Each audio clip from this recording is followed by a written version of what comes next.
कानूनदान peoples party के रहनुमा एतजाज़ अहसन कहते हैं, आर्मी चीफ को लगाना वज़ीर-ए-आज़म का हक है, इसमें अदालत दखल नहीं दे सकती। इमरान खान का फैसला सही है या गलत बहस हो सकती है, लेकिन वज़ीर-ए-आज़म हर वक्त वज़ीर-ए-आज़म होता है। सदर इसे आर्मी चीफ लगाने का पाबंद है।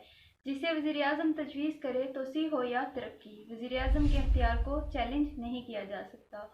ये इख्तियार खोसा साहब के पास भी नहीं। तो कि आर्मी चीफ को लगाना ये प्राइम मिनिस्टर का हक है।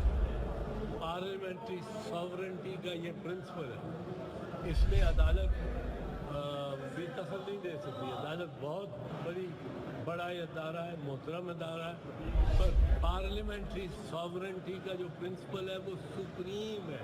इमरान खान ने फैसला गलत किया या सही किया, वो उसका फैसले के खिलाफ दलाइल है कि हक में दलाइल है, जो भी है। प्राइम मिनिस्टर हाल वक्त प्राइम मिनिस्टर है, तो आर्टिकल 243 के तहत सदर सिर्फ उसको प्राइम मिनिस्टर लगा, चीफ ऑफ आर्मी स्टाफ लगा सकता है जिसकी तजवीज़ प्राइम मिनिस्टर कर। एक्सटेंशन हो, प्रमोशन हो, कुछ कह लें, उसके सही और गलत होने की बात मुख्तलिफ है, उसको शायद चैलेंज किया जा सके ऑन क्वालिफिकेशन, पर इस बात पे नहीं चैलेंज किया जा सकता कि प्राइम मिनिस्टर के अलावा किसी और को इख्तियार है, अदालत को इख्तियार है। ये इख्तियार खोसा साहब के पास नहीं है, ये इख्तियार आर्मी चीफ के पास नहीं है, ये इख्तियार किसी के पास नहीं है।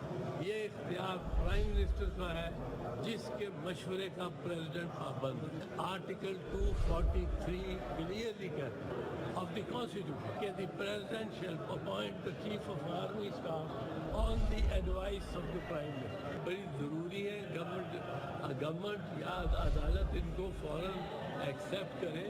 एक बड़ी बदगुमानी फैल रही है, लोगों को वार्न करता हूँ पहले